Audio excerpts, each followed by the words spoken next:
Death note episode 2 का नाम टकराव है। इस एपिसोड में हम देखते हैं स्कूल में एक दिन लेट को उसके शिक्षक ने एक वाक्य का अनुवाद करने के लिए बुलाया और वह इसे आसानी से कर लेता है। क्लास खत्म होने के बाद रयूक उससे पूछता है कि वह स्कूल की बोरियत कैसे दूर कर सकता है, लेकिन लेट ने उससे कहा कि वह सार्वजनिक रूप से उससे बात न करे क्योंकि लोग सोचेंगे कि वह खुद से बात कर रहा है। जब दो छात्र उससे अपने साथ घूमने के लिए कहते हैं तो लेट मना कर देता है क्योंकि उसकी अपनी योजनाएं हैं, अपराधियों का नरसंहार जारी रखना।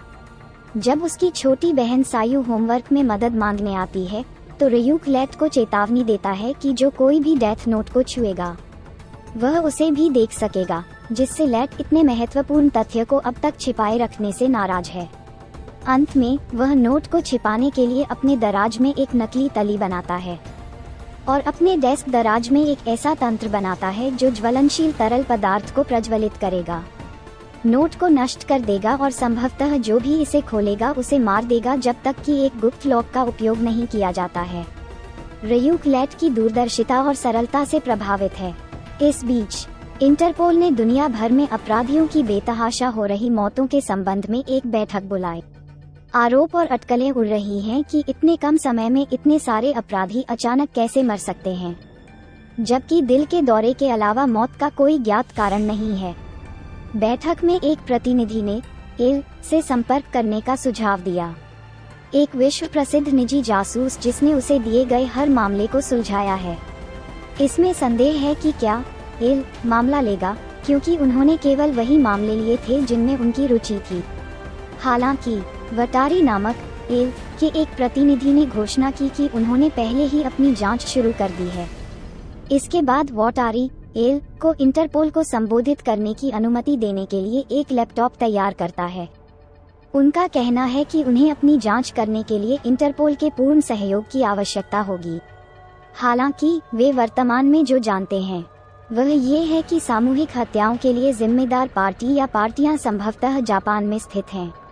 फिलहाल वे और कुछ नहीं कह सकते, लेकिन उन्होंने हत्यारे से सीधे सामना करके ये खुलासा करने की योजना बनाई कि वे इस निष्कर्ष तक कैसे पहुंचे। मौतें जारी हैं और जनता ने उन पर ध्यान दिया है। कई लोग इस बात से प्रभावित हैं कि अपराधी सामूहिक रूप से मर रहे हैं। साथ ही वे इस बात से भी डरते हैं कि अगर वे खुद को कानून के गलत पक्ष में पाते हैं तो उनके साथ क्या हो सकता है।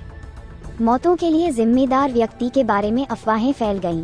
किरा, एक नाम जो हत्यारे के जापानी लिप्यंतरण से लिया गया है। मीडिया ने मौतों के संभावित कारण के रूप में किरा का नाम नहीं लिया है, लेकिन जनता उसके काम से अवगत है। लेट ने रयूक को समझाया कि अगर लोगों से पूछा जाए कि क्या अपराधी मौत के लायक हैं, तो ज्यादातर लोग तर्क देंगे कि यह नैतिक स्तर पर गलत था, लेकिन अंदर ही अंदर वे कियारा के न्याय का समर्थन करते हैं। किरा के लिए इंटरनेट पर अफवाहें और समर्थन इस सच्चाई को बयां करते हैं। अचानक आईसीपीओ के जापानी कार्यालय से एक विश्वव्यापी प्रसारण टेलीविजन पर लाइव दिखाया जाता है। एक व्यक्ति अपना परिचय लिंडेल टेलर के रूप में देता है, जो किरा के पीछे जांच कार्य का प्रमुख है और उसे एल के रूप में भी जाना जाता है। जापानी आईसीपीओ प्रतिनिधि आश्चर्यचकित हैं कि एल अपना चेहरा दिखाएगा, बिल्कुल वैसा ही करने के बाद जैसा एल ने निर्देश दिया था। वे ये देखने के लिए उत्सुक हैं कि प्रस्तावित दांव एल का फल मिलेगा या नहीं। एल अपराधियों की मौत की निंदा करता है और किरा को बाहर बुलाता है। लेट पकड़ से बचने की अपनी क्षमता के बारे में आत्मसंतुष्ट है, लेकिन जब एल उसके कार्यों को बुरा कहता है तो लेट अपना आपा खो देता है और घोषणा करता है कि जो कोई भी उसका विरोध करेगा वह डेथ नोट में अपना नाम लिखने से पहले किसी भी अपराधी की तरह ही मौत का हकदार है। कुछ ही क्षण बाद लिंडेल टेलर को दिल का दौरा पड़ा और लाइव टेलीविजन पर उनकी मृत्यु हो गई। जैसे ही लाइट एल पर अपनी जीत का जश्न मनाता है, हालांकि वास्तविक एल प्रसारण को बाधित करता है। वे वास्तव में आश्चर्यचकित थे कि किरा को कार्रवाई के लिए मनाने का उनका प्रयास वास्तव में सफल हुआ।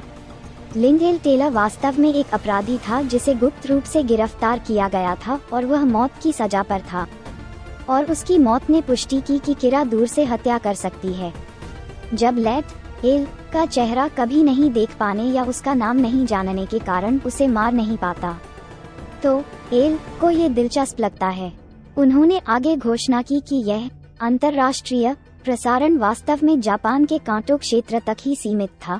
इस प्रकार इस तथ्य की पुष्टि हुई कि किरा जापान से बाहर काम करती थी।